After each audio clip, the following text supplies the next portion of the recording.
সুপ্রিয় চাষি ভাইয়ের আসসালামু আলাইকুম। জহুর আফার কথা নিশ্চয়ই আপনাদের মনে আছে।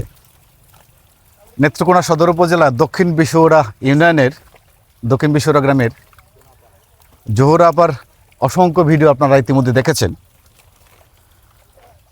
উনি পরপর 4টা ব্যাচ সফলতার সাথে উত্তোলন উনি করেছেন। উচ্চ ঘনত্ব শিং মাছ চাষটা যদিও অত্যন্ত ঝুঁকি, তারপরেও জহুর আফা প্রতিটি ব্যাচেই একেবারে সফলতার সাথে উত্তোলন করে আসছেন। ওনার পুকুরটা 20 শতক, খাবার ছিল টঙয়ে, টোটাল খাবার গেছে 375 মন। আর 375 মন খাবার যাওয়ার পরে চাষি জহুর আফা আশা করছেন যে ওনার পুকুর থেকে 300 মনের উপরে মাছ হতে পারে, অর্থাৎ উনি 350 মন আশা করছেন। তো মাছটা যে সাইজ হয়েছে আপনারা দেখুন, গড়ে প্রায় 12-13টা হতে পারে। বাছাইয়ের পর আকরাম ভাই, বাছাইয়ের পর কটা হইতে পারে? 10 থেকে 8টা হইতে পারে। তো যারা বাছাই করছেন তারা বলছেন যে বাছাইয়ের পরে 8 থেকে 10টা কেজি হতে পারে।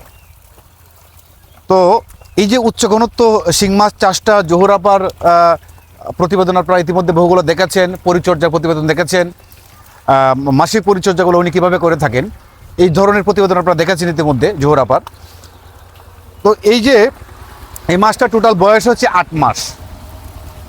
এই 8 মাস বয়সে একেবারে শুরু থেকে শেষ পর্যন্ত, অর্থাৎ 8 মাস বয়স হচ্ছে রেণু থেকে, উনি পুকুরটাতে রেণু দিয়েছিলেন, রেণু থেকে বিক্রি পর্যন্ত এখন পর্যন্ত আলহামদুলিল্লাহ কোনো রোগবালাই ওনার হয় নাই।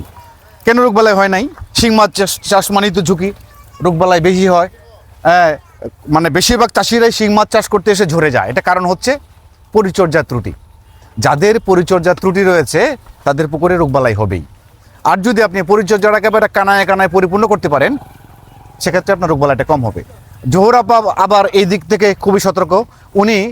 ওনার মাসিক রুটিনটা অত্যন্ত চমৎকার। আপনারা যারা জহুর আফার পরিচর্যার ভিডিওটা দেখেননি, আপনারা আমি লিঙ্কটা দিয়ে দেব কমেন্ট বক্সে, আপনারা দেখে নেবেন। দেখবেন ওনার পরিচর্যাটা একেবারে চমৎকার, মানে অন্যদের সাথে একটু আলাদা। তো ইনশাল্লাহ পরিপূর্ণ তথ্য নিয়ে আমি একটা ভিডিও তৈরি করব, আপনারা অপেক্ষা থাকুন। ভিডিওটা পেতে যুক্ত থাকুন ক্যাটফিশ বিডি পেজের সাথে। সকলে ভালো থাকুন। আসসালামু আলাইকুম।